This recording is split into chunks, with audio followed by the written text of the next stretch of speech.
ओम असतो मा सद्गमय तमसो मा ज्योतिर्गमय मृत्युर्मृतं गमय। ओम शांति शांति शांति। उपनिषद कक्षा 410, बृहदारण्यक उपनिषद की कक्षा 135 और आगे का प्रसंग है 990 पृष्ठ पुस्तक में यद्वै तन्न जिघ्रति, सुसुप्त अवस्था का वर्णन कर रहे हैं। जो वो नहीं सूंघ रहा है सुसुप्ति में, पास में सामान्य रूप से कोई गंध ला करके देखे नाक के पास तो उसको तो कुछ पता नहीं चलेगा। तीव्र गंध में तो खैर पता नहीं क्या हो जाए, जग जाएगा तो जगने के बाद तो फिर जगने के बाद तो गंध आएगी। कभी भी गंध नहीं आती जब तक सो रहा है। नहीं, वो तो सारे नहीं आते ना, कुछ भी नहीं आता। हाँ ना, मतलब ये गंध भी नहीं आती। और तो ये हो सकता है कि आप आँख खुलने के बाद आएगी, पर गंध तो तेज आवाज में खुल जाती है, या दबाने से, हाथ पे पानी पेषण करने से।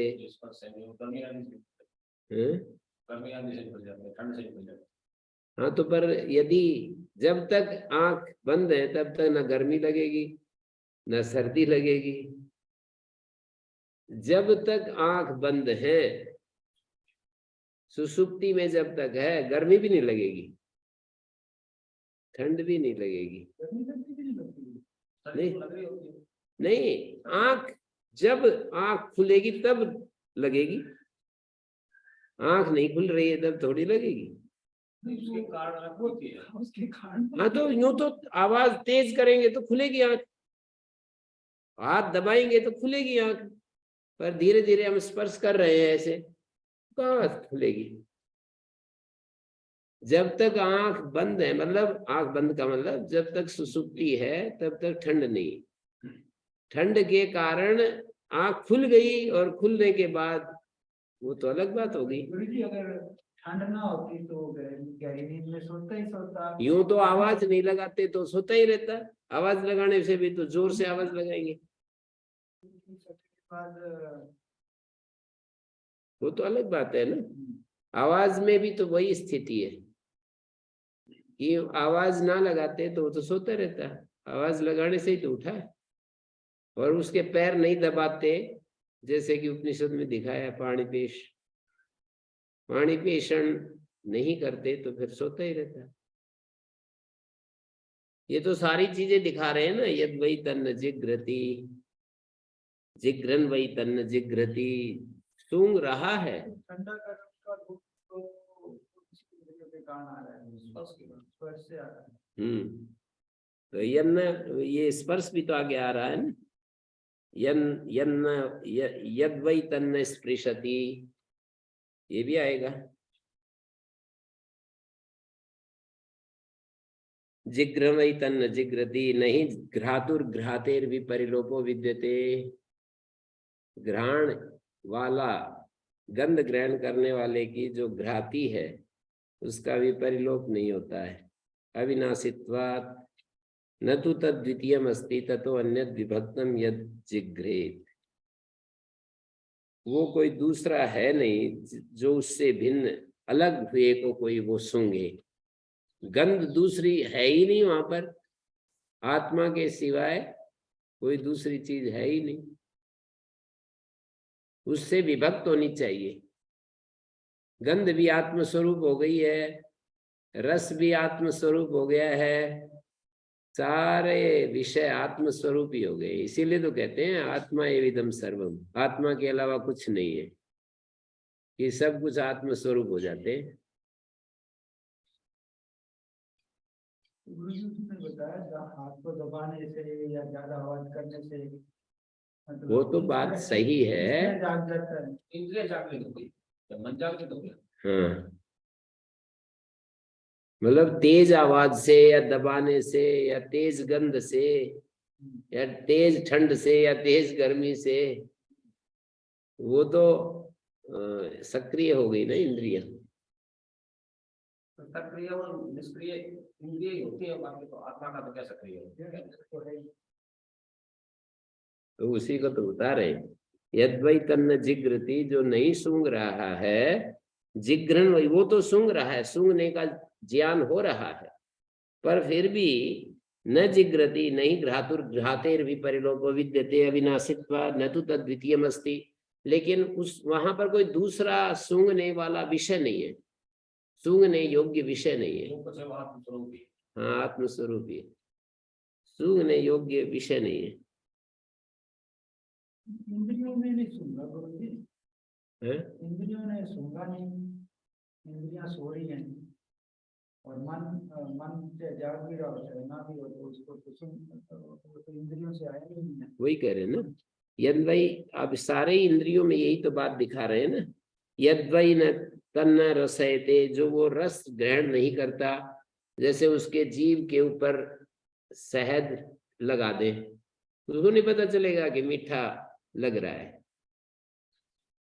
जागने पर तो लगेगा, पर वो सो रहा है और जीव को लगा दिया शहद, उसको थोड़ी पता लगेगा कि ये मीठा लग रहा है मेरे को। तो इंद्रियां और मन की कहानी, मन से ही तो वो तो ठीक है, आप ये समझ लो कि ज्ञान करने वाली चीज तो आत्मा ही है ना, आत्मा का ज्ञान गुण है, वो इंद्रियों में आता है, वो मन में आता है, वो बुद्धि में आता है, वो सारे इस विषय में भी आता है। आत्मा का जो ज्ञान है ना, योग दर्शन में उसको दो शब्द कहे, व्यवसायत्मक गुण होते हैं, व्यवसायत्मक, वहां आत्मा के ऊपर नहीं ले जाते, वो गुणों के ऊपर ले जाते हैं। ये गुण व्यवसायत्मक है और व्यवसायत्मक है। सांख्य प्रक्रिया में गुणों में व्यवसायत्मक और व्यवसायत्मक दो शब्दावली का प्रयोग किया जाता है। मानी गुणों में ये प्रकाश्य स्वरूप हो जाते हैं और कहीं गुण प्रकाशक स्वरूप हो जाते हैं। जो इंद्रियां हैं, मन है, बुद्धि है, वह प्रकाशक स्वरूप प्रधान है, और विषय में जो है वो प्रकाश्य स्वरूपता की प्रधानता है।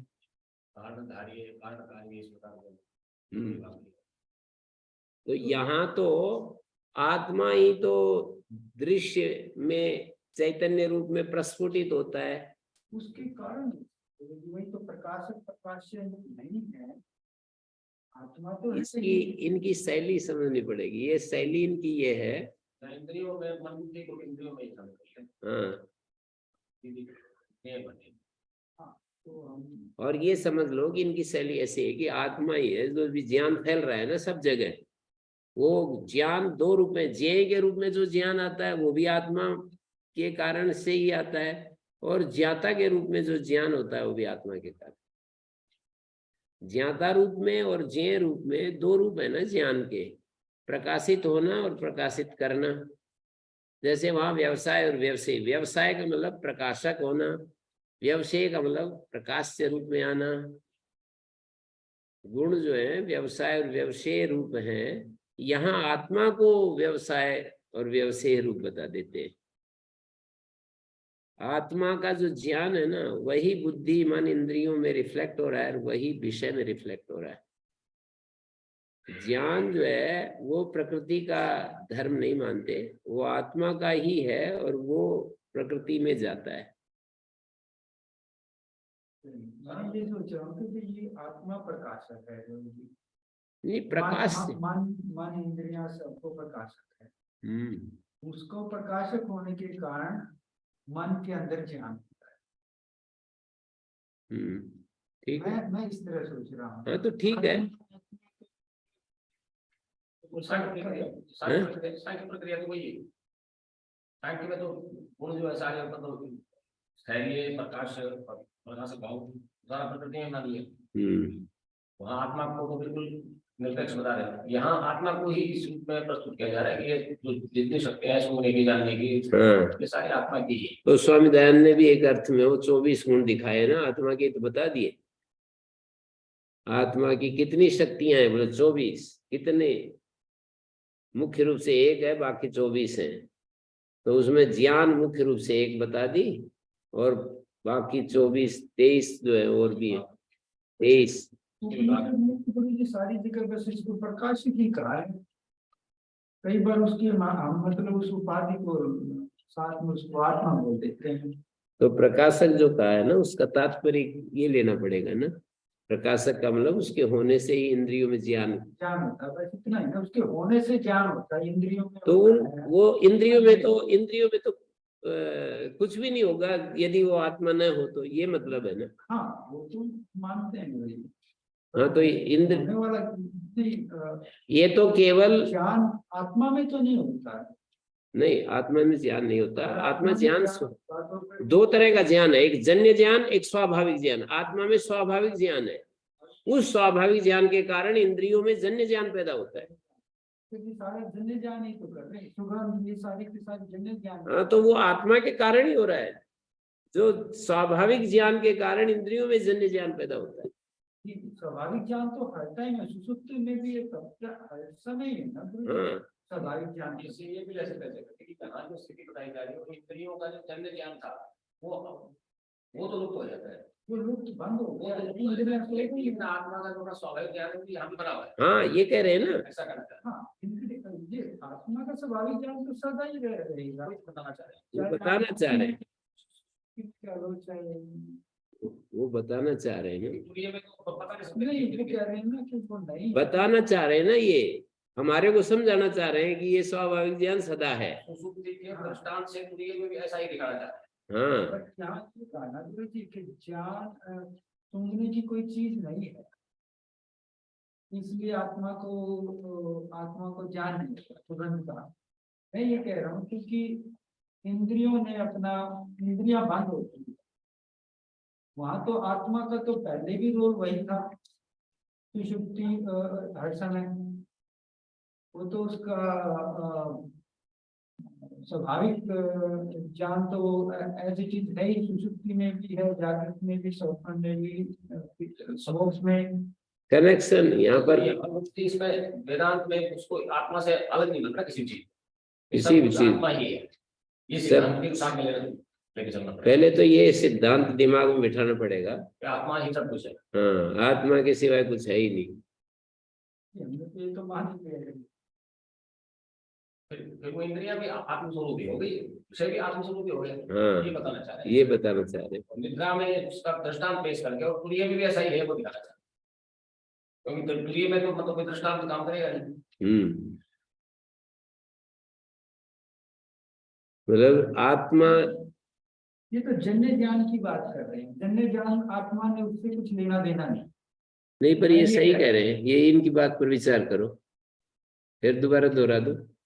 ये कर रहा हूँ, एक तो वेदांत का सिद्धांत है कि जो कुछ है सब आत्मस्वरूप ही है। जैसे सांख्य में प्रकृति को भिन्न मान लिया, ऐसा यहाँ भिन्न नहीं मानते। हाँ ऐसा मान नहीं रहे ना, और आत्मस्वरूप ही हो गए तो उनका जो भिन्नत्व जो प्रतीत हो रहा था वो प्रतीत होना बंद हो गया। इंद्रिया मन को भी ये कुछ पूछ रहे हैं मैत्रेय जी। नमस्ते। हाँ जी, आज जो लोकल चल रही चर्चा हमें सुने नहीं आ रही।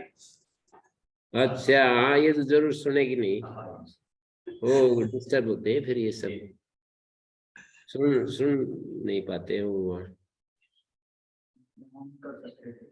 अगर माइक हो रहा है तो माइक से वो बोले तो सुने आए।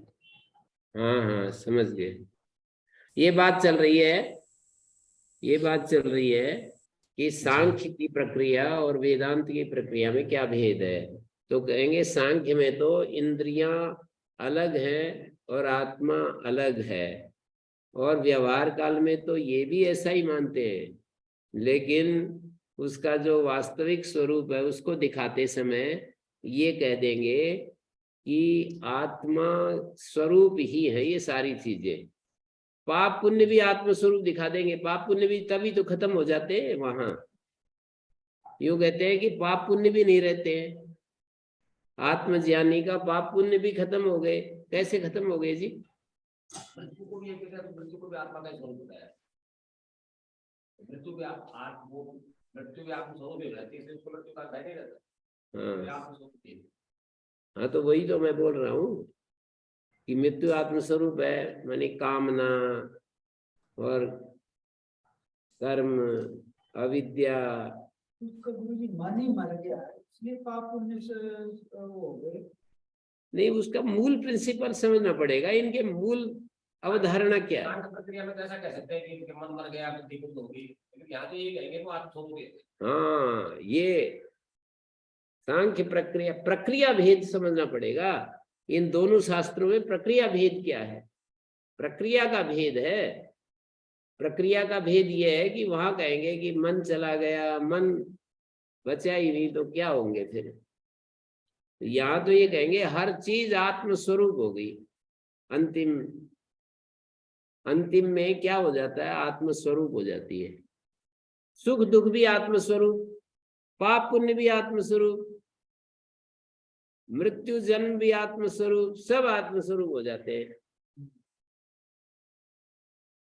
अविद्या काम कर्म ये सब भी आत्मस्वरूप हो जाते हैं, ऐसे कहेंगे। जैसे कि वहां पर एक पाप पुण्य इसको नहीं छूते हैं, क्योंकि वो पाप पुण्य स्वरूप हो जाता है। मतलब आत्मा, पाप पुण्य आत्मस्वरूप हो जाते हैं, आत्मा से अभिन्न हो जाते हैं पाप और पुण्य।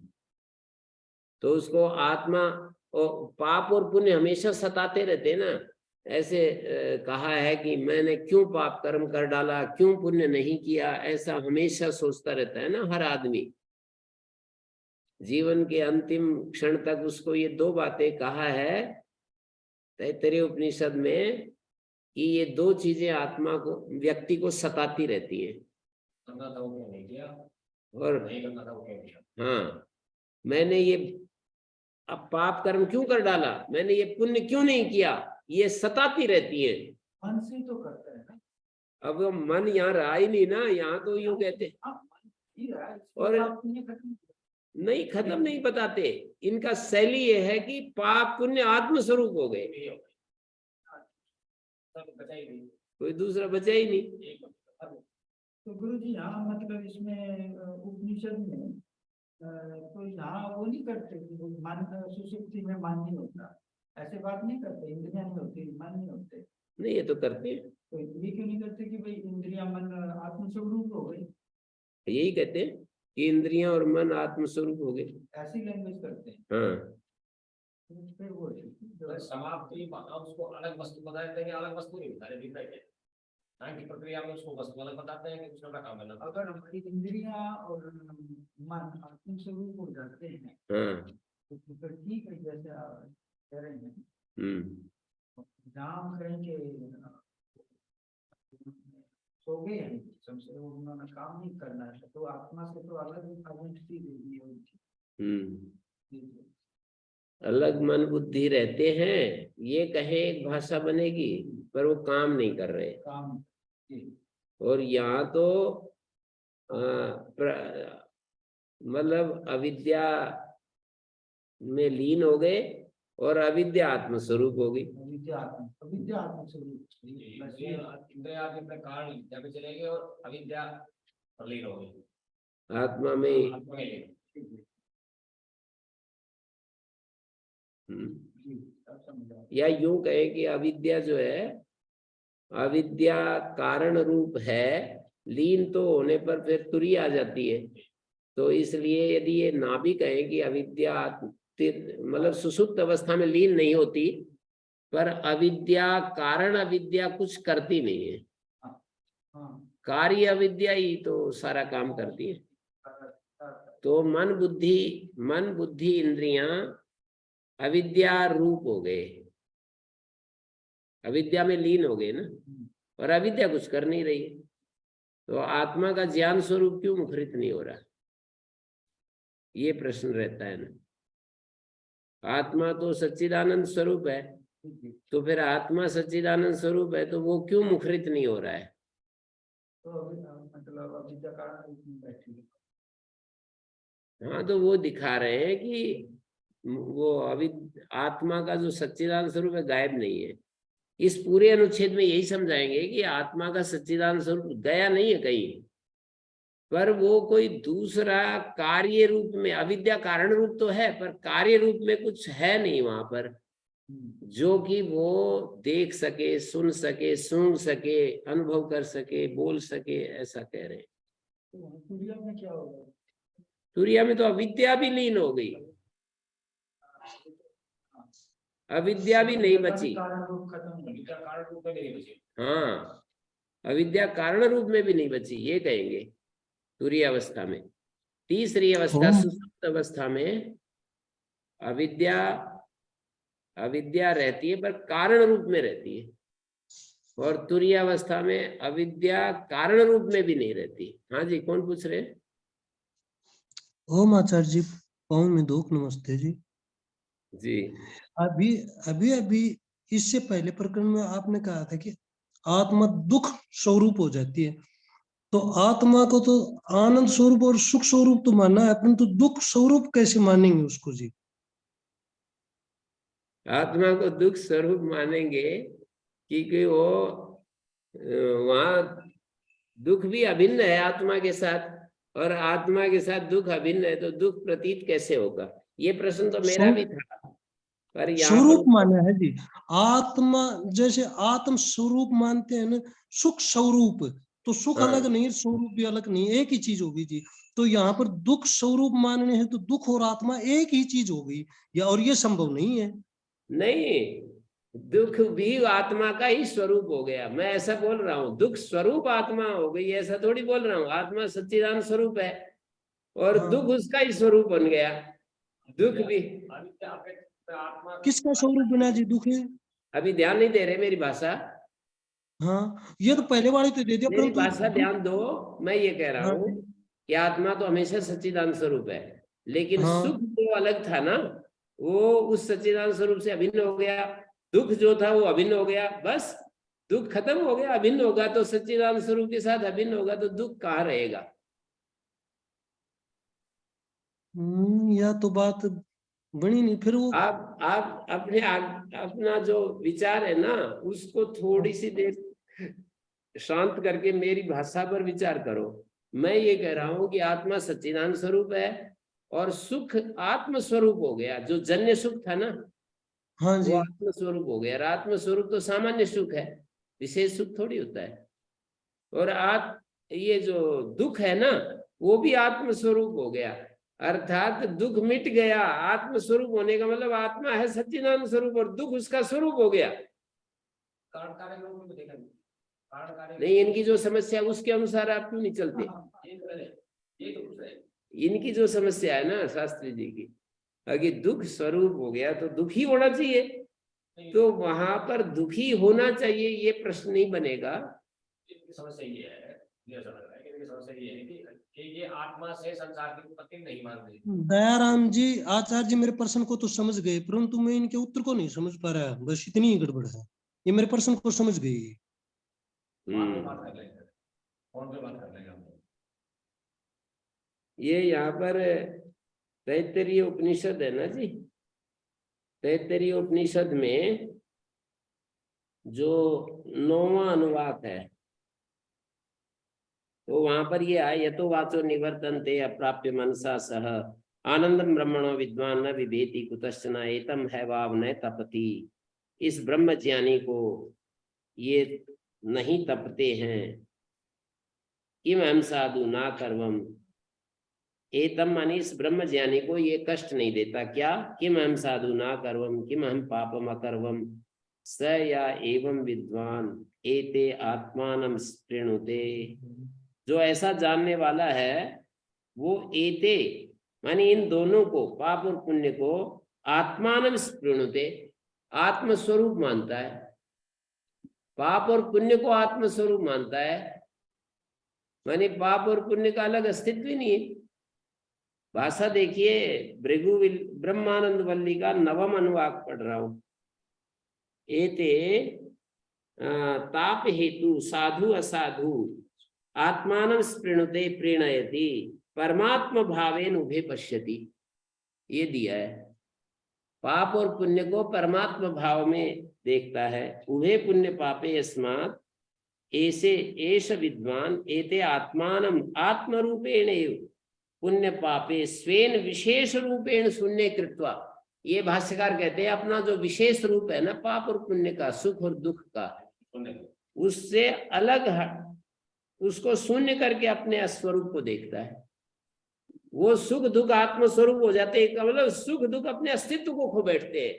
और आत्म स्वरूप हो जाते हैं। आत्मा के रूप में, वैसे आत्मा ही आत्मा दिखता है, आत्मा में सच्चिदानंद स्वरूप। हाँ जी शास्त्री जी, कुछ समझ में आया तो बताओ, नहीं तो फिर और फिर जोर लगाएंगे। ये पाप पुण्य जो इनका फल है, फिर ये उस समय तो ये होगा जी, यानी कि भिन्न होगा, यानी कि बिल्कुल एकदम से शुद्ध आत्मा ही बचा। तो फिर पसी इन दोनों का कर्मों का फल फिर अलग अलग कैसे होगा जी? अरे कर्म कहाँ से आएंगे उस समय जब आत्मज्ञानी हो गया, कर्म कौन से बच गए अच्छा वहां?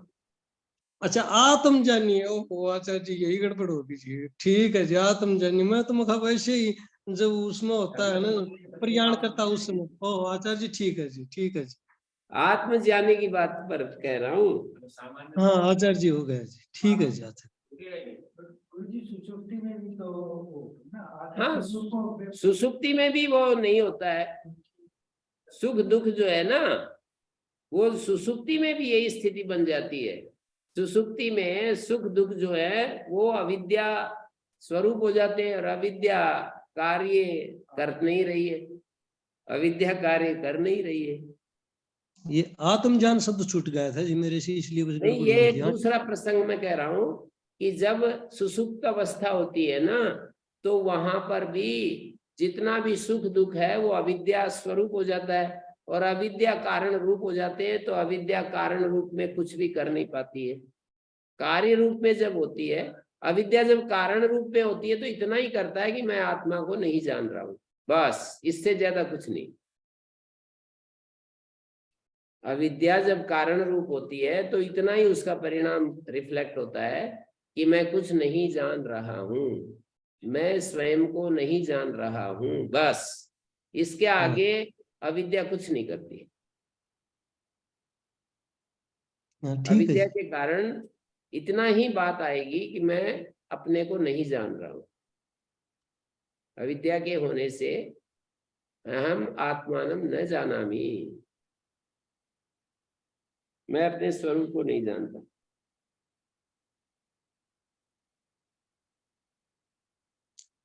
साधु असाधु जो होते हैं ना, और वो प्रकाशित भी होते हैं, सत प्रकाश मात्रम आत्म तत्व में तयो स्वरूपम, आत्म तत्व ही उनका स्वरूप है।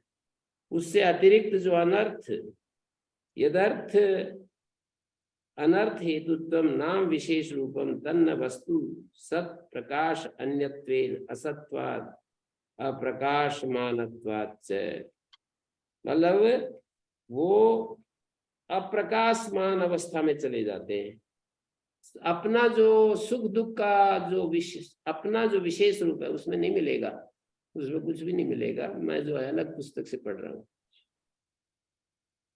स्वीय विशेष रूप जो है ना, उसका जो अपना विशेष रूप है, जड़ अंश, उनसे अलग करके आत्मानं स्पृणुते, पुण्य पाप जो है चिदंश अभिप्रायण आत्म रूपेण पश्यति, पाप और पुण्य को चिदंश अभिप्राय से देखता है, अपना वो जड़ अंश है उससे रहित करके देखता है। जड़ अंश से रहित करके जब ज्ञान स्वरूप में देखेगा तो पाप पुण्य कहाँ दिखाई देंगे वहां पर आत्मज्ञानी को।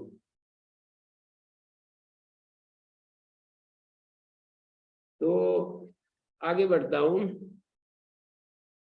ये यन वै तन्न रसयते रसयन वै तन्न रसयते नहीं रसयितु, रसना रस लेने वाले की रसयित्री शक्ति है ना, उसका भी परिलोप नहीं होता। अविनाशित्वा न तो तद्वितीयम अस्ति ततो अन्यद् विभक्तम यद रसयेत् यद्वै तन्न वदति।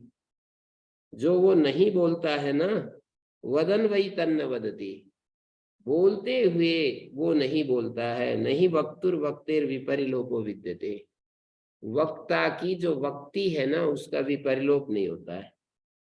अविनाशित्वात् न तो तद्वितीयम अस्ति ततो अन्यद् विभक्तम यत् वदेत्, न तो तद्वितीयम अस्ति ततो अन्यद् विभक्तम यद् वदेत्। यद्वै तन्न शृणोति शृण्वन् वै तन्न शृणोति, सुनता हुआ नहीं सुनता है। नहीं श्रोतु श्रुतेर विपरिलोपो विद्यते, श्रोता की श्रुति का भी परिलोप नहीं होता। सारे एक एक इंद्रिय को पकड़ करके कह रहे हैं श्रोता की श्रुति का भी परिलोप नहीं होता। न तो तद द्वितीयम अस्ति ततो अन्यत् विभक्तम यत् शृणुयात्। क्या कह दिया? कोई दूसरा वहां है नहीं, उसको अलग रूप में सुने, कोई दूसरा है नहीं। जितना भी शब्द है वो आत्म स्वरूप हो रहे हैं। जो कुछ भी था वो अविद्या से था और अविद्या अपने कारण रूप में आ गई और अविद्या आत्मा का स्वरूप है, आत्मा का ही आत्मा का ही स्वरूप है, वो कारण रूप में आत्मा का स्वरूप है। और वो कारण रूप में जब होती है तो वो कुछ भी कार्य नहीं करती है उस समय। व्यवहार इसलिए नहीं होता है। कारण रूप में तो मन इंद्रियों के साथ ही करेगी ना। कारण रूप में इसका मतलब है कि मन इंद्रिय स्वतंत्र अस्तित्व नहीं है, कारण रूप में चले गए, अविद्या रूप में चले गए। और अविद्या रूप में जब मन इंद्रियां हैं तो वो कुछ नहीं करेंगे। जैसे संस्कार कुछ नहीं करते हैं ना, हमारे भीतर संस्कार कुछ भी उथल पुथल नहीं करते हैं ना। जब संस्कार मात्र होते हैं, जब तक उनकी वृत्ति नहीं बनती है तब तक संस्कार कुछ भी हमारे अंदर अनिष्ट पैदा नहीं करते। यहाँ गुरु जी ऐसा नहीं कहेंगे कि मतलब अविद्या कारण रूप में है, मन इंद्रियां से ही कार्य रूप में आएगी। नहीं, मन और इंद्रियां भी कारण रूप में चले गए। अब जब जागृत स्वप्न होता है तो कार्य रूप में मन और इंद्रियां आ जाते हैं। मन और इंद्रियां कार्य रूप में आ जाते हैं जागृत स्वप्न में। नहीं तो सुषुप्त अवस्था में मन और इंद्रियां अपने कारण रूप अविद्या में चले जाते हैं। कारण जितने भी पात्र थे वो सब मिट्टी के रूप में आ गए। हाँ, और मिट्टी के लिए बता रही है भाई मैं मिट्टी। हाँ, मिट्टी ये नहीं करेगी कि पानी भर लो इसमें, अब पानी शीतल करूंगी पी लो। तो गुरु जी मन तो अपने सात्व रजस तमस गुण के गुणों के कारण ही चेंज होता है। वो तो कार्य अवस्था में है ना, आप उसको कार्य अवस्था में। मतलब पहले ये नहीं पढ़ा कि जागृत सुषुप्ति और स्वप्न अवस्था में मन चेंज हो रहा है। तो वो तो ठीक है, जागृत स्वप्न में तो चेंज हो रहा है, लेकिन कारण रूप में जाने पर मन का तो अस्तित्व ही गायब हो गया। कारण अपने अविद्या के साथ एक हो गया ना। बुद्धि भी अविद्या के साथ एक हो गई, इंद्रियां भी एक हो गई, कारण में चलेगी सारी। और जागते ही कारण से कार्य उत्पन्न हो जाता है। फास्ट प्रक्रिया चलती है एकदम। आंखें बंद हुई मतलब आंखें बंद होते ही जगत खत्म, और आंखें खुलते ही जगत पूरा एकदम वो आ गया अपने से। अपने कारण रूप में है गुरु जी, क्योंकि मन बुद्धि अपने कारण रूप, ऐसा नहीं कहेंगे? नहीं नहीं, वो तो ठीक है जो अगला वाक्य बोला, अविद्या अपने कारण रूप है क्योंकि मन बुद्धि अपने कारण रूप में, ऐसे क्यों बोलना पड़ेगा? अविद्या मानी प्रकृति। हाँ बिल्कुल,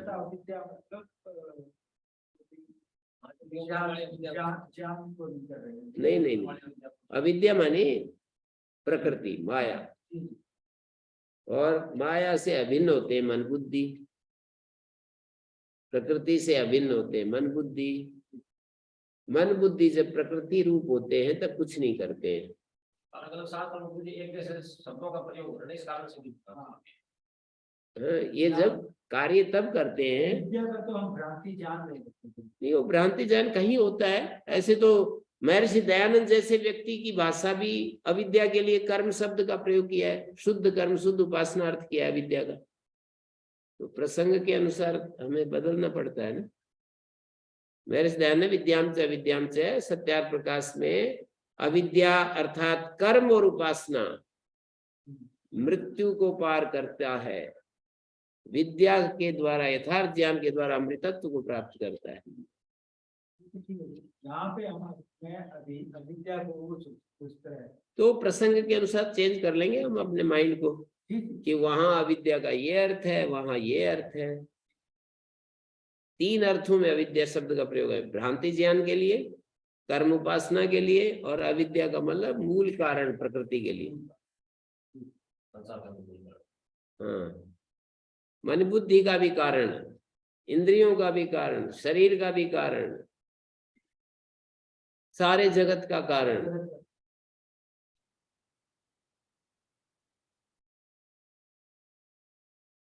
अभी श्रुति की बात आ गई, यद वै तन्न मनुते, मनन मनवानो वै तन्न मनुते, नहीं मंतुर्मते विपरिलोपो विद्यते। मनता की मति का विपरिलोप नहीं होता है। अविनाशित्वात् न तो तद्वितीयम् अस्ति ततो अन्य विभक्तम यन्मन्वीत। यद वै तन्न स्पृशति, स्पर्श इंद्रिय भी आ गई। स्पृशन वै तन्न स्पृशति, स्पर्श करता हुआ उस स्पर्श नहीं करता। नहीं स्पृष्टु स्पृष्टेर विपरिलोपो विद्यते। स्पृष्टा की जो स्पृष्टि है, स्पर्श शक्ति, उसका विपरिलोप नहीं होता अविनाशी होने से। न तो तद्वितीयम् अस्ति ततो अन्यद् विभक्तम यत् स्पृशेत्। यद वै तन्न विजानाति, विजानन वै तन्न विजानाति, जानते हुए वो नहीं जानता है। नहीं विज्ञातुर विज्ञातेर विपरिलोपो विद्यते अविनाशित्वात् न तो तद्वितीयम् अस्ति ततो अन्यद् विभक्तम यद् विजानीयात्।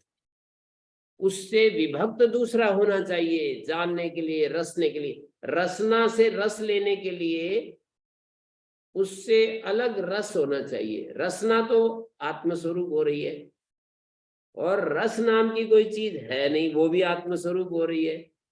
रसना भी आत्मस्वरूप, और रस का विषय भी, रसना का विषय भी आत्मस्वरूप हो गया।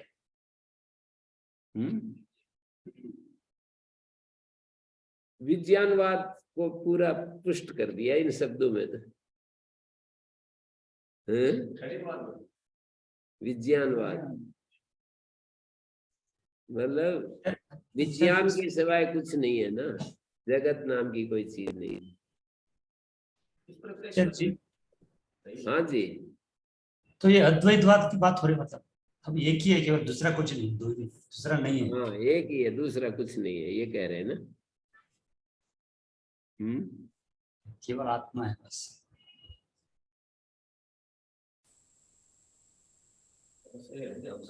हम सब सारे चीज से आप जब सारे समाज से आए हैं, तो हमने जो पाठ पढ़ रखे हैं वहां से पाठ को उल्टा करवाया जा रहा है। तो हमको तो ये लगता है कि उल्टा तो क्या है, कुछ नहीं उल्टा। मैं कुछ समझ रहा मुझे कुछ उल्टा है।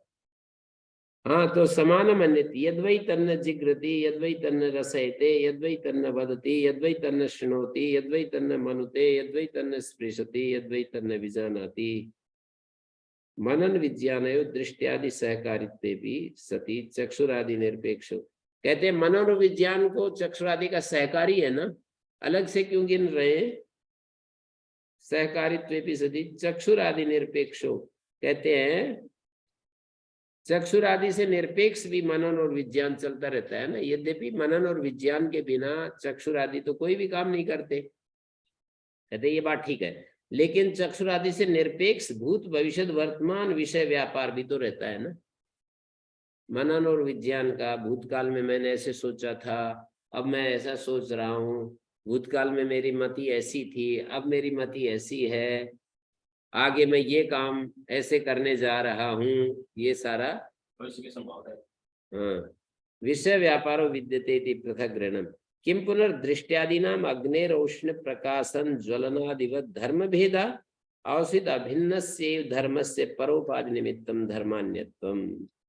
ये प्रश्न किया, क्या अग्नि के धर्म उष्णता और प्रकाशन और ज्वलन आदि के समान दृष्टि आदि धर्मों का भेद है?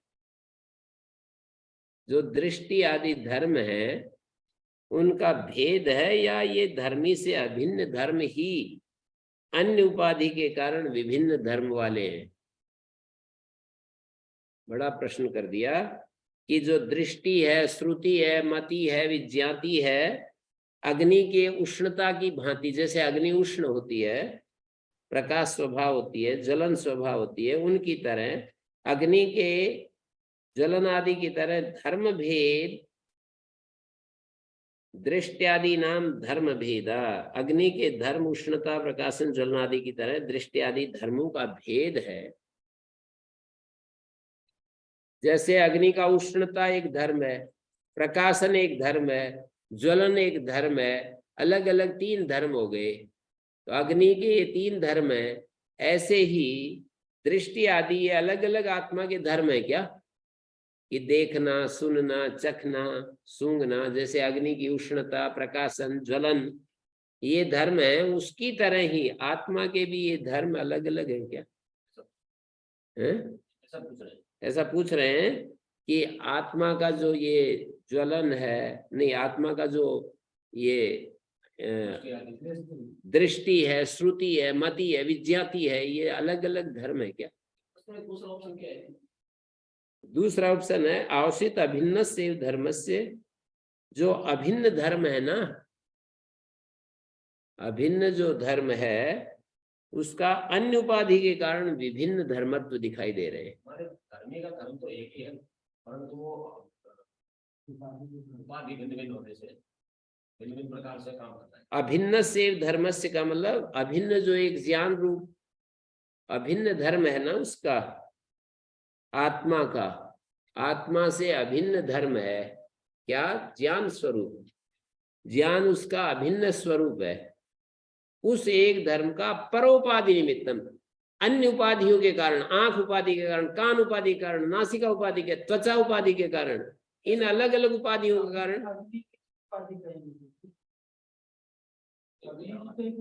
इसको समझने की कोशिश करो, निकलने मत दो। तो ऑप्शन दे रहे हैं, ठीक, या तो जैसे अग्नि के 3 धर्म है, ऐसे 3 भिन्न भिन्न, या इसमें से 20-50 जितने धर्म है वो सारे भिन्न भिन्न आत्मा के ही धर्म है, या आत्मा का एक ही ज्ञान स्वरूप धर्म है, अलग अलग उपाधि। आत्मा स्वरूप ज्ञान स्वरूप है, एक ही धर्म है, इस धर्म का यही धर्म है, उस धर्म से ही उपाधि भिन्न भिन्न होने से वो भिन्न भिन्न हमको दिखाई दे रहा है। दूसरा ही ऑप्शन लगेगा।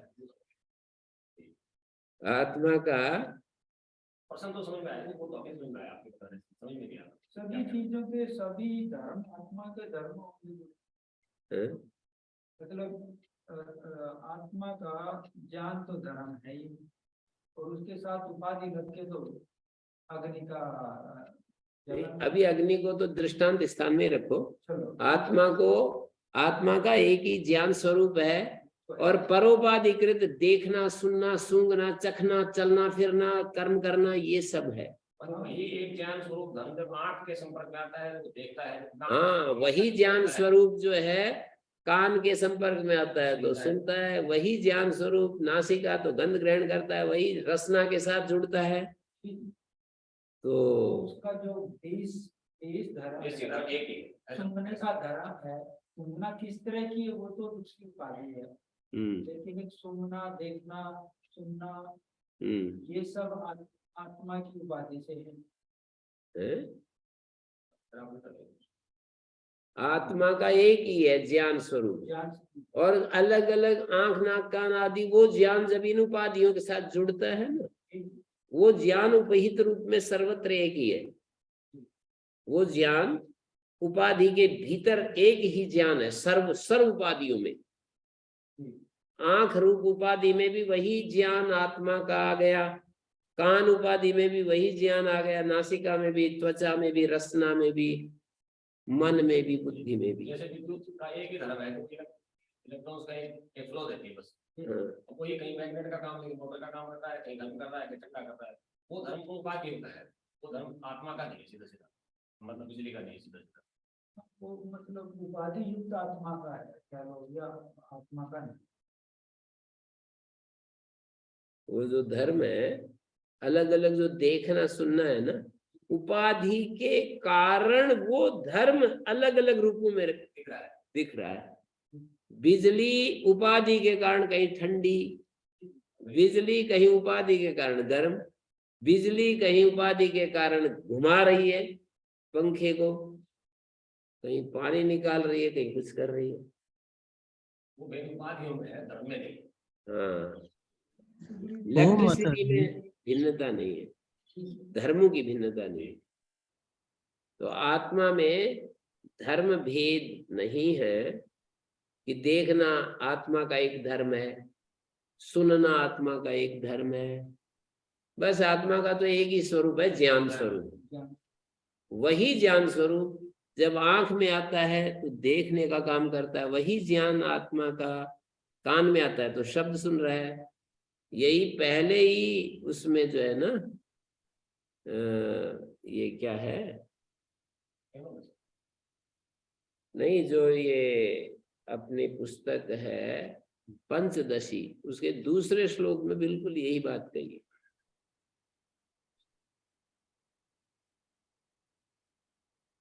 वो जो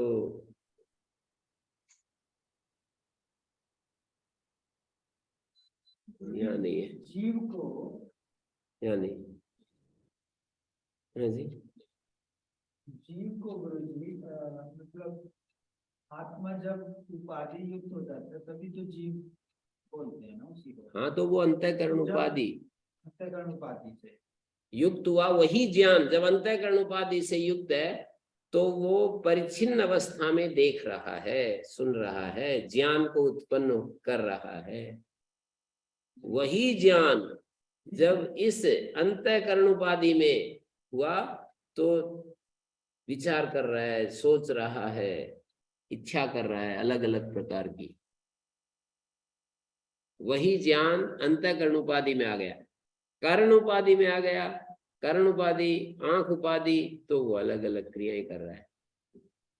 तो गुरु जी हम लैंग्वेज में यही बोल देते हैं ना, जीव मतलब आत्मा उपाधि के साथ, आत्मा अंतःकरण उपाधि के साथ। आत्मा अंतःकरण उपाधि के साथ।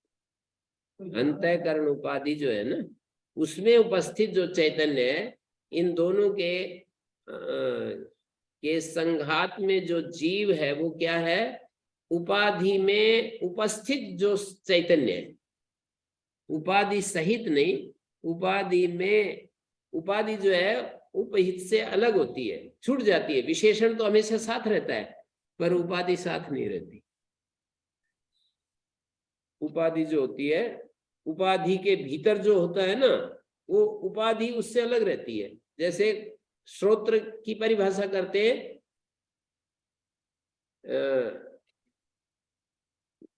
जो आकाश है ना, कर्ण सस्कुली अवच्छिन्न नभ श्रोत्रम, कर्ण सस्कुली अवच्छिन्न जो आकाश है वो श्रोत्र है। कर्ण सस्कुली अवच्छिन्न आकाश, आकाश ही श्रोत्र है, कर्ण सस्कुली श्रोत्र में नहीं आता। वो एक दृष्टि बनानी पड़ेगी, दिमाग को ऐसा घुमाना पड़ेगा कि जो उपाधि होती है वो उपहित से अलग ही रहती है। केवल उपहित को बताने के लिए उपाधि का प्रयोग करते हैं, उपाधि उपहित में मिली हुई नहीं रहती है, विशेषण विशेष में मिला हुआ रहता है।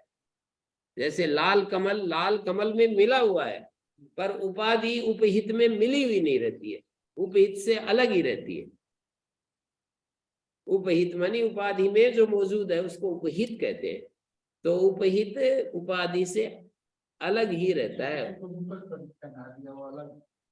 विशेषण विशेष में मिला हुआ होता है। जैसे नील कमल में मिला हुआ है, अलग नहीं होता, पर उपाधि उससे अलग ही रहती है। ऐसे भाषा शब्दों में जो ये कहना चाह रहे हैं, इनकी भाषा समझनी पड़ेगी।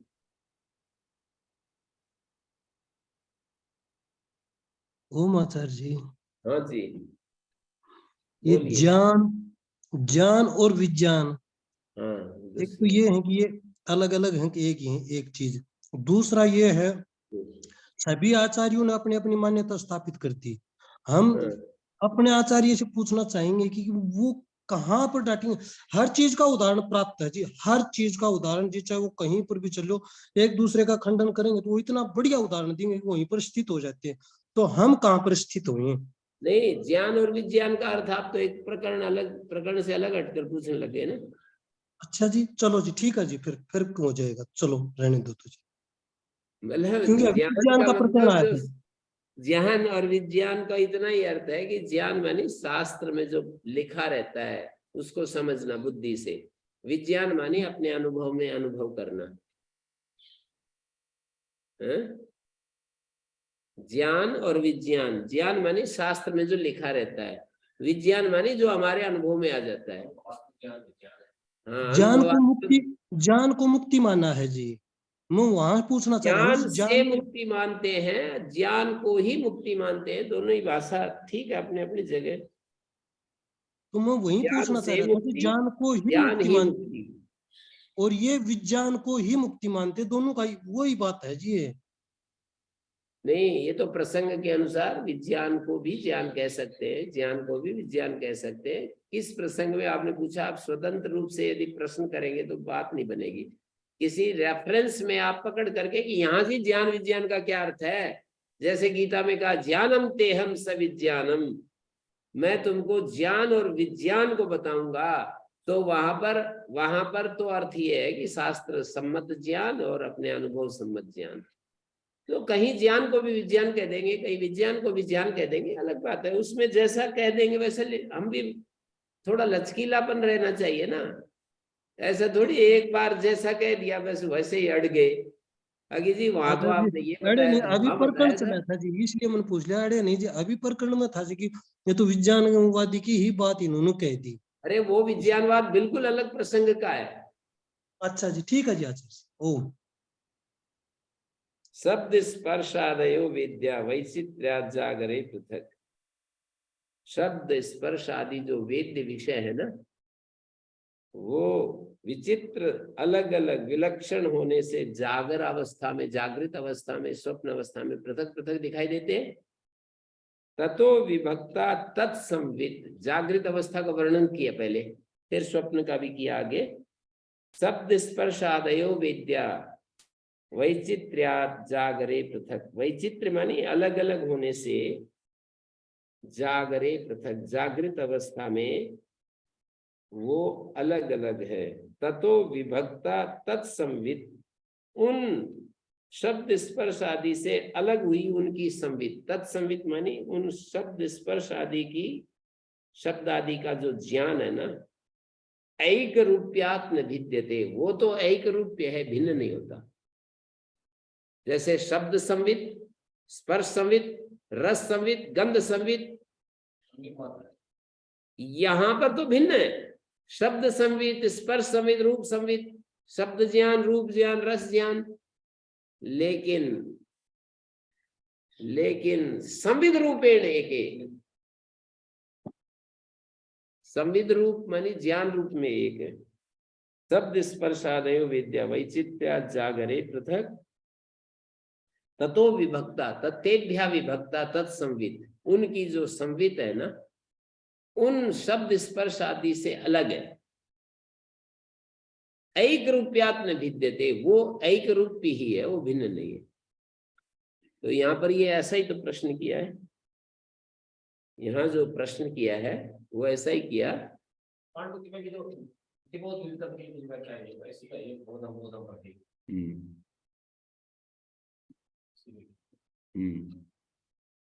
अत्र केचित् व्याचक्षते आत्मवस्तु न स्वतः एव एकत्वं नानात्वं च, यथा गोर गो द्रव्यतया एकत्वं शासनादीनां धर्माणां परस्पर तो भेदा। किन्हीं का मत दिया यहाँ पर। तो कहते हैं कुछ लोग इस बात के उत्तर में ये बात कहते हैं, इसको बढ़ाऊं या क्लोज कर दूं? ये वैसे तो ये जो दूसरा है ना, यही सिद्धांत पक्ष है। पूरे विस्तार के द्वारा विचार करते करते वहीं पहुंचेंगे। कुल मिलाकर के सार वही देंगे। 992 पर जो है ना,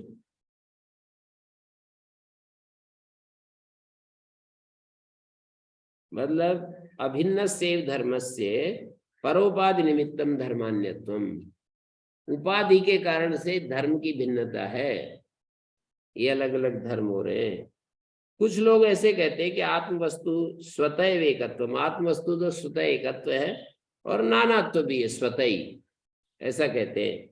जैसे गो द्रव्यतया एकत्व, गो का गो द्रव्य रूप में एकत्व है, और शासनादीनाम धर्माणाम परस्पर तो भेद, शासनादि जो धर्म है उनका परस्पर भेद है। यथा स्थूलेषु एकत्वम नानात्वम च, जैसे स्थूल पदार्थों में एकत्व भी है और नानात्व भी है। स्थूलेषु एकत्वम नानात्वम च, स्थूल पदार्थों में एकत्व क्या है? पदार्थत्वेन एकत्व है, और तथा निर्वयवेषु अमूर्त वस्तुषु एकत्व नानात्व। अनुमान से हम जानते हैं निर्वय पदार्थों में जो अमूर्त पदार्थ है ना, जैसे घटाकाश मठाकाश इत्यादि नानात्व हो जाएंगे, और आकाश एक ही है, वायु एक ही है, पूर्वी वायु पश्चिमी वायु उपाधि भेद से भिन्न भिन्न हो जाएंगी।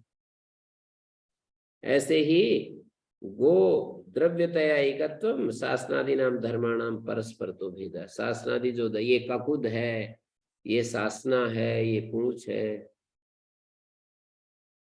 सर्वत्र अव्यभिचार दर्शनाद आत्मनोपि, ऐसे ही सब जगह सर्वत्र अव्यभिचार देखा जाता है। तो इसी ने ऐसे आत्मा की भी दृष्टि आदि का तो परस्पर नानात्व है, और आत्मना एकत्व, आत्मदृष्टि से वो एकत्व है। तो कहते हैं नहीं, ऐसी बात नहीं, अन्य परत्वात्, क्योंकि इन वाक्यों का तात्पर्य अलग ही है। नहीं दृष्टियादि धर्म भेद प्रदर्शन परमिदम वाक्यम यद्वै तन्न पश्यति इत्यादि जो वाक्य है ना, लंबे लंबे सारे के सारे, इन वाक्यों का दृष्टियादि धर्म भेद बताना प्रयोजन नहीं है। ये दृष्टियादि धर्म अलग अलग हैं। किंतरी यदि चैतन्य आत्म ज्योति कथन न जानाति सुसुप्ते, मूल प्रश्न ये है कि चैतन्य आत्म ज्योति है तो सुसुप्त में क्यों नहीं जानती, ये इसका मूल प्रश्न है। मूल बात जहां से चली वो ये है, नूनम अतो न चैतन्य आत्म ज्योति इत्तेव मां शंका प्राप्त, नूनम अतो न चैतन्य आत्म ज्योति, ऐसी शंका प्राप्त होने पर उसका निराकरण करने के लिए यद्वै तन्न इत्यादि वाक्य का आरंभ किया गया है। ठीक है। जागृत और स्वप्न अवस्था में जो इसकी चैतन्य आत्म ज्योति स्वभावता चक्षुरादि अनेक उपाधियों के द्वारा दृष्टि आदि नाम के व्यवहार को प्राप्त हुई देखी गई है, वो कह रहे हैं आगे,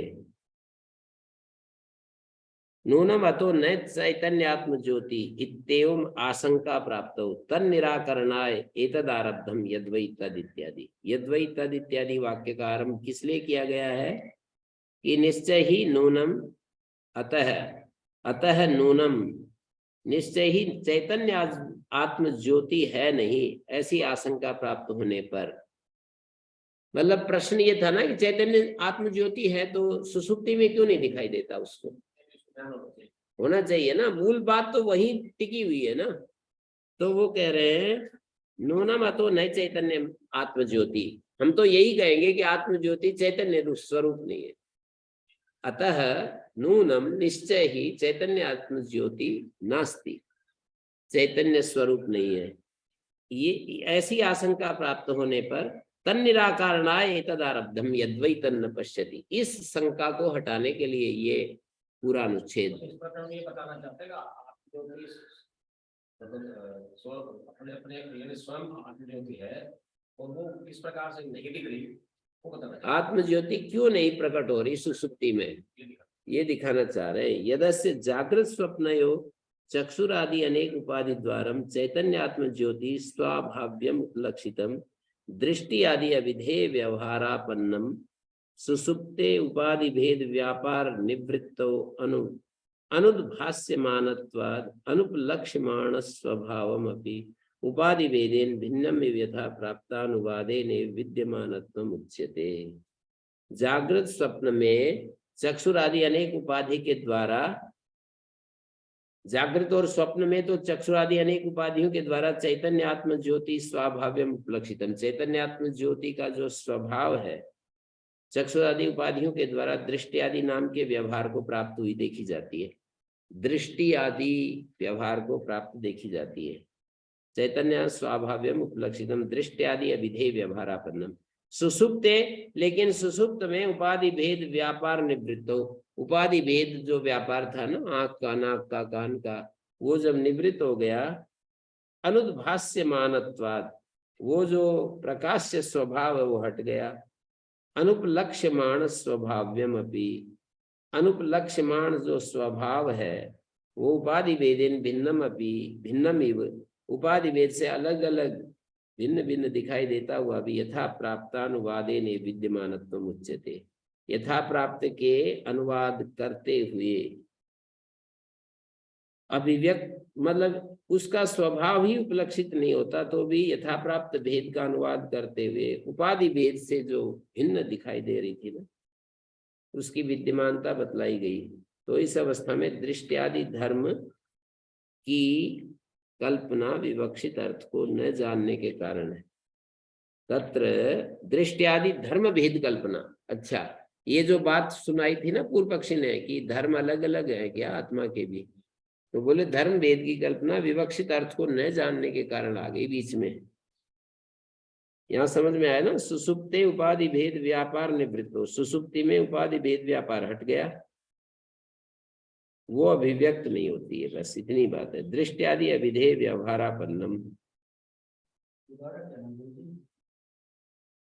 जागृत स्वप्न में जो चक्षुर आदि अनेक उपाधि के द्वारा, जागृत अवस्था स्वप्न अवस्था में चक्षु श्रोत्र आदि अनेक उपाधियों के द्वारा चैतन्य आदि आत्म ज्योति स्वाभाव्यम उपलक्षितम दृष्टि अभिधेय व्यवहारापन्नम, दृष्टि अभिधेय के रूप में वो प्राप्त हो गया हमारा उपाधि भेद के कारण से। वो चैतन्य आत्म ज्योति तो एक ही स्वरूप है, लेकिन वो जागृत स्वप्न में चक्षु आदि अनेक उपाधियों के द्वार वाली चैतन्य आत्म ज्योति स्वाभाव्यम उपलक्षितम दृष्टि अभिधेय व्यवहारापन्नम, दृष्टि अभिधेय व्यवहार को प्राप्त हो गई। दृष्टि रूप में, वाच्य रूप में, दृष्टि के रूप में, अभिधान शब्द होता है, विधेय उसका अर्थ होता है। तो दृष्टि अभिधेय, दृष्टि वस्तु के रूप में, दृष्टि वस्तु, दृष्टि श्रुति, ऐसे दृष्टि अभिधेय, अभिधेय माने उसका जो रूप में, दृष्टि आदि के रूप में सुसुप्ते उपाधि भेद व्यापार निवृत्त, और सुसुप्ते में उपाधि भेद व्यापार निवृत्त हो गया। अनुद्भास्यमानत्वाद, वो उद्भास्यमान रूप नहीं रहा। अनुद्भास्यमानत्वाद अनुपलक्ष्यमाण स्वभावम अपि, उसका स्वभाव कैसा हो गया, अब वो किसी चीज को उपलक्षित नहीं कर रहा है।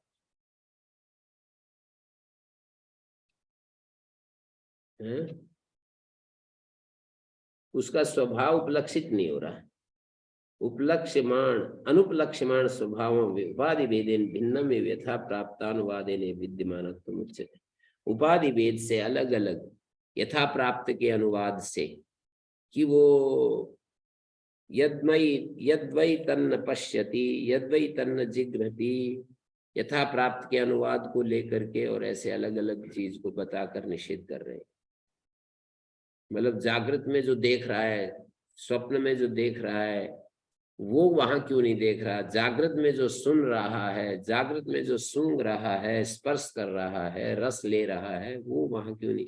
यथा प्राप्त के अनुवाद पूर्वक उसका विद्यमानता बता रहे हैं कि सूंघने की क्रिया भी वहां है, जानने की क्रिया भी, जानने का जो शक्ति है वो भी वहां है, छूने की शक्ति, स्पर्श की शक्ति, सब शक्तियां वहां पर मौजूद है। तत्र दृष्टि धर्म भेद कल्पना विवक्षितार्थ अनभिज्ञतया सैंधव घनवत प्रज्ञान एक रस घन श्रुति विरोधात से, विज्ञानम आनंदम पीछे आया था 3:28 में, आत्मा लवण खंड के समान प्रज्ञान एक रस घन स्वरूप है, ये बात आई पीछे मैत्रेय उपनिषद में। सैंधव घनवत, सुसुप्ति की बात नहीं है, आत्मा सैंधव घन के समान है। घन के समान तो नहीं रहेगी,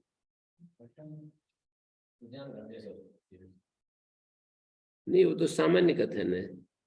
इसमें मैत्रेय उपनिषद में प्रज्ञान घनवत खिल्य, ये सैंधव खिल्य दृष्टांत दिया है। वो प्रज्ञान एक रस घन स्वरूप है, लवण खंड के समान, मतलब जैसे लवण ही लवण होता है ना, वहां पर लवण खंड पहाड़ हो, तो राजस्थान न उसमें पाकिस्तान में एक सेंधा नमक का पहाड़ है, और वो पहाड़ लवण ही लवण है, बस जहां से फोड़ो लवण का डला मिल जाएगा, हैं? कोई दूसरी चीज नहीं मिलेगी उसको। विज्ञानम आनंद सत्यम ज्ञानम प्रज्ञानम ब्रह्म इत्यादि श्रुतिभ्यश्च शब्द प्रवृत्ति से लौकिकी च शब्द प्रवृत्ति चक्षुषा रूपम विजानाति। जो ये लौकिक शब्द प्रवृत्ति भी चैतन्य के भेद की कल्पना ठीक नहीं है। शब्द प्रवृत्ति से भी लौकिकी शब्द प्रवृत्ति चक्षुषा रूपम विजानाति। लौकिक शब्द प्रवृत्ति कैसे होती है कि आंख से रूप को जानता है, श्रोत्र से शब्द को सुनता है, रस से अन्न का रस लेता है, सर्वत्र दृष्टि शब्दा विधेया नाम। दृष्टि आदि शब्दों का जो वाच्यार्थ है, विधेय कहते हैं वाच्य को, वाच्यार्थ शब्द वाचक होता है, विधेय वाच्यार्थ होता है। दृष्टि आदि शब्दा विधेया नाम, दृष्टि आदि शब्दों का जो अविधेय है विज्ञान शब्द वाच्यता में दर्शाई।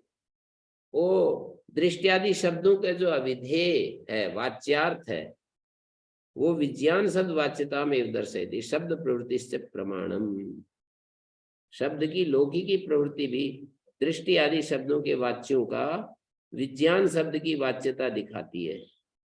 जो विज्ञान है, विज्ञान का मतलब यहाँ पर विशिष्ट ज्ञान, विशेष ज्ञान, और शब्द की प्रवृत्ति भी प्रमाण है। दृष्टांतोपत्ति से, और इस विषय में दृष्टांत भी बन सकता है।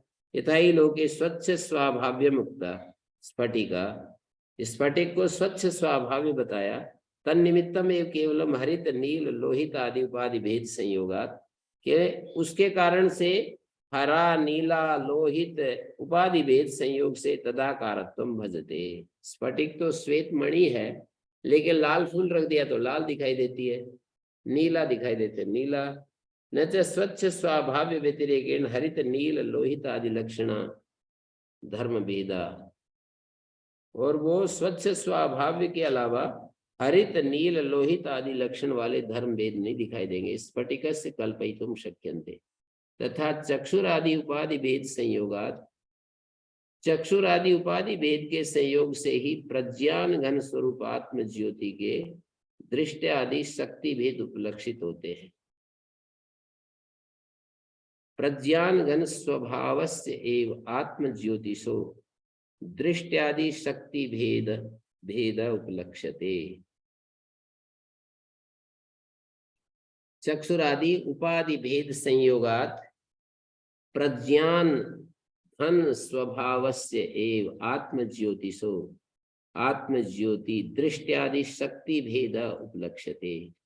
प्रज्ञान घन से स्वच्छ स्वाभाव्यात्, प्रज्ञान घन का स्वच्छ स्वभाव होने से स्फटिक स्वच्छ स्वाभाव्यवत्। आत्मा का जो ये जो जितने प्रकट धर्म है वो आत्मा का मूल धर्म उससे कहीं प्रकट होता ही। हाँ। ये तो इंद्रियों में उपाधि हो गया, अपने धर्म उसके कारण से प्रकट होता है। इंद्रियां और मन बुद्धि के जो धर्म होते हैं ना, वो उसमें रिफ्लेक्ट हो जाते हैं। आत्मा स्वच्छ मणि की तरह है।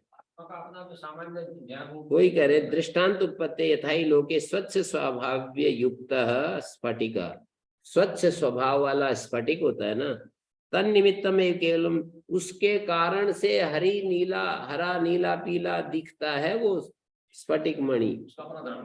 हाँ, केवलम हरित नील लोहित आदि उपाधि भेद संयोगा तदाकारत्वम भजते, उसके नील पीले आकार को भजन करता है स्फटिक। न च स्वच्छ स्वाभाव्य व्यतिरेकेण, स्वच्छ स्वाभाव्य व्यतिरिक्त मानी स्फटिक का जो स्वच्छ स्वभाव स्वरूपत्व के सिवाय हरित नील लोहित आदि लक्षणा धर्म वेदा, स्फटिक के अपने कोई धर्म नहीं है। तथा चक्षुरादि उपाधि भेद संयोगात, ऐसे ही चक्षुरादि उपाधि भेद संयोग से प्रज्ञान घन स्वभाव से आत्म ज्योतिषो, प्रज्ञान घन जो आत्म ज्योति है उसके दृष्टि आदि शक्ति भेदा उपलक्षते, दृष्टि आदि शक्ति भेद उपलक्षित होते। प्रज्ञान घन से स्वच्छ स्वभाव्यात्, प्रज्ञान घन के स्वच्छ स्वभाव होने से, प्रज्ञान घन मानी वही आत्म तत्व, उसके स्वच्छ स्वभाव होने से स्फटिका स्वच्छ स्वभाव्यवत्, स्फटिक स्वच्छ स्वभाव के समान।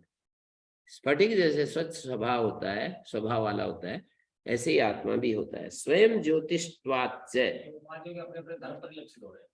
हाँ, स्वयं ज्योतिष्वाच्च, स्वयं ज्योति होने के कारण भी आत्म भेद अनुपन्न है। स्वयं ज्योति होने के कारण भी आत्म भेद अनुपन्न है। आदित्य ज्योतिरावभास्य भेदई, आदित्य ज्योति जो है अवभास्य भेदई संयुज्यमानम हरित नील पीत लोहित आदि भेदई अविभाज्यम तदाकाराभासम भवति। तथा च कृष्णम जगत अवभासयत चक्षुरादीनि च तदाकारम भवति। आदित्य ज्योतिरवभास्य भेदई संयुज्यमानम हरित नील पीत लोहित आदि भेदई अविभाज्यम तदाकाराभासम भवति। स्वयं ज्योतिष्वाच्च यथा च आदित्य ज्योति अवभास्य भेदई संयुज्यमानम, अवभास्य भेदों से संयुक्त होता हुआ हरित नील पीत लोहित आदि भेदई अविभाज्यम तदाकाराभासम भवति। हरित नील पीत लोहित आदि भेदों से अविभाज्य अविभक्त होता हुआ उसके आकार का होता है। कौन? आदित्य ज्योति अवभास्य भेदई संयुज्यमानम, जो प्रकाश से भेद है, अवभास्य भेद है, उनसे संयुक्त होता हुआ। आदित्य ज्योति तो एक ज्योति तो सफेद है, लेकिन हरित नील पीत आदि पदार्थों के साथ युक्त हुआ वो अलग अलग कलर को कहते हैं ना, सूर्य के कलर जो है इसमें रिफ्लेक्ट हो रहे हैं। आचार्य शंकर भी जानते थे, ये विज्ञान की बात है। आदित्य ज्योति में सूर्य ज्योति के कारण ये जितने भी हरे पीले नीले कहते हैं ना, आदित्य की किरणों के कारण ये हरे पीले आदि दिखाई देते हैं। तो आदित्य ज्योति अवभास्य भेदई, सूर्य का प्रकाश से भेदों से संयुक्त होने पर हरित नील पीत लोहित आदि भेदों से अभिन्न और उन्हीं के आकार का भासता है, उन्हीं के आकार का हो जाता है। तथा च कृष्णम जगत अवभासयत चक्षुरादीनि तदाकारम भवति। ऐसे ही सारा जगत को प्रकाशित करता हुआ अवभासयत चक्षुरादीनि च, और चक्षुरादि को प्रकाशित करता हुआ तदाकारम भवति। संपूर्ण जगत और चक्षुर आदि को प्रकाशित करने वाली चैतन्य आत्म ज्योति उसके आकार की हो जाती है। तथा चुक्तम आत्मना एवं ज्योति शास्ते, सुसुप्ति में आत्म ज्योति के द्वारा ही बैठता है, चलता है। ऐसा आत्मना एवं ज्योति शास्ते, यहाँ पर तो सुसुप्ति नहीं, यहाँ पर तो होना चाहिए स्वप्न में। आत्मना एवं ज्योति सा, सुसुप्ति में कहें या स्वप्न में? 4-3-6 में तो स्वप्न की बात चल रही। स्वप्न में आत्मना एवं ज्योति शास्ते पल्यते कर्म कुरुते, स्वप्न में होना चाहिए। जागृत में नहीं, जागृत में अष्टमी आदित्य या चंद्र अष्टमी सब शांत हो गए तब किसके सहारे टिका रहता है? बोले आत्मना एवं ज्योति से। जागृत कहाँ हुई? आप समझ नहीं रहे। कह रहे हैं कि सब ज्योतियां शांत होगी तब किस ज्योति के सहारे करता है? सारी ज्योतियां शांत होगी उस समय कौन सी ज्योति सहायता करती है? बोले आत्मा ज्योति। सारी ज्योति का मतलब सूर्य ज्योति, चंद्रमा ज्योति, अग्नि ज्योति, वाग ज्योति, सारी ज्योति शांत हो गई। सूर्य ज्योति भी शांत हो गई, चंद्रमा ज्योति भी शांत हो गई, अग्नि ज्योति भी शांत हो गई, वाग ज्योति भी शांत हो गई। फिर किस ज्योति के सहारे आत्मा काम करता है, चलता है, फिरता है? अरे सारी ज्योतियां जब शांत हो गई तो स्वप्न की बात आएगी या सुसुप्ति की आएगी? जागृत में तो सूर्य ज्योति काम कर रही है, चंद्रमा ज्योति काम कर रही है, अग्नि ज्योति काम कर रही है, वाग ज्योति काम कर रही है। सारी ज्योतियां जब नहीं रही या तो स्वप्न आएगा या सुसुप्ति आएगी। अब क्या बैठ गया? आत्म ज्योति रत्ना आचार्य। हाँ, सारी ज्योतियां जब शांत हो जाएंगी तो कौन ज्योति बचेगी? आत्म ज्योति। शांत तो होने का मतलब है जागृत अवस्था में ही तो शांत हो। बचेगी ये तो ठीक है, समझ में आ गया। लेकिन ये फिर ये पूछ रहे कि चलता कैसे है, वापस कैसे आता है, तो ये तो फिर स्वप्न में। इसीलिए तो मैंने कहा सुसुप्ति में अनुवाद ठीक नहीं, स्वप्न में होना चाहिए। स्वप्न में ही तो दिखाया था, शुरुआत में स्वप्न में ही तो आत्म ज्योति को दिखा रहे हैं। न च निर्भवेषु अनेक आत्मता शक्यते कल्पयितुम, निर्भय पदार्थ में अनेक रूपता की कल्पना भी नहीं हो सकती, दृष्टांत नहीं मिलेगा कोई भी। यद्यपि आकाश सर्वगतत्वादि धर्म भेदा परिकल्पते, आकाश का जो सर्वगतत्व धर्म भेद कल्पित होता है, परमाणु आदि नाम से गंध रस आदि अनेक गुणत्वम तदपि निरूप्यमाणम परोपादि निमित्तम एव भवति।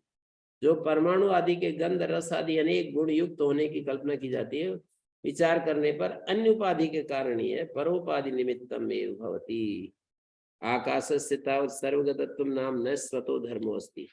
आकाश का जो सर्वगतत्व है वो स्वतः धर्म नहीं है। सर्वोपाधि संश्रयादि सर्वत्र स्वेन रूपेण सत्वम अपेक्ष सर्वगत व्यवहार। आकाश का जो सर्वगतत्व है स्वतः उसका धर्म नहीं है, सर्वगतत्व संपूर्ण उपाधियों का आश्रय होने के कारण उसकी उस स्वरूप से सर्वत्र माना है।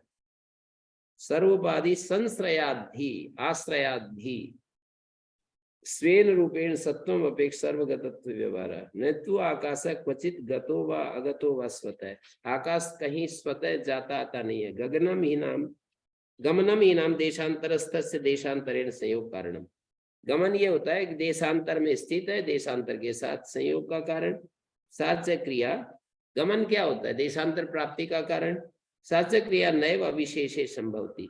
वो क्रिया गमन क्रिया किसी निर्विशेष वस्तु में नहीं होती है। एवं धर्म भेदा नैव संति आकाशे। आकाश में धर्म भेद नहीं है। तथा परमाणु आदो अपि, कितने सारे तर्क युक्तियां देते चले जा रहे हैं कि आत्मा में धर्म भेद नहीं है। परमाणु आदि, परमाणु नाम पृथिव्या गंध घनाया परम सूक्ष्म अवयव गंधात्मक है। गंध घनाया, गंध घनभूत पृथ्वी का जो अत्यंत सूक्ष्म गंधात्मक अवयव है उसको परमाणु कहते हैं। न तस्य पुनर्गंधवत्व नाम शक्यते कल्पत। उसी का गंधवत्व मानी गंध गुण युक्त होने की कल्पना नहीं की जा सकती। सूक्ष्म गंधात्मक अवयव पृथ्वी का जो अत्यंत सूक्ष्म, उसको परमाणु कहते हैं। उसी का गंधवत्व की कल्पना नहीं की जा सकती। अथ तस्यैव रसादिमत्वं स्यादिति चेत न। यदि कहो उसी का रसादि युक्त होना तो संभव है। कहते तत्रापि अवयव, तत्रापि अबादि संसर्ग निमित्तवत्वात्। अबादि वह है ये, अबादि निमित्त, हाँ जलादि अबादि। तस्मान् न निर्वैवस् अनेक धर्मत्वे दृष्टान्तोऽस्ति। एतेन दृगादि शक्ति भेदानां पृथक चक्षु रूपादि भेदेन परिणाम भेद कल्पना परमात्मनि प्रत्युक्ता। परमात्मा में दृष्टि आदि शक्ति भेदों की जो चक्षु एवं रूप आदि भेद के परिणाम भेदों की कल्पना, चक्षु और रूप आदि जो भेद है उनके परिणाम भेदों की कल्पना की गई है, उसका भी खंडन कर दिया है। दृगादि शक्ति भेदा नाम पृथक चक्षु रूपादि भेदेन परिणाम भेद कल्पना, परिणाम की जो भेद कल्पना है परमात्मा में खंडित हो गई। ओम शांति शांति शांति।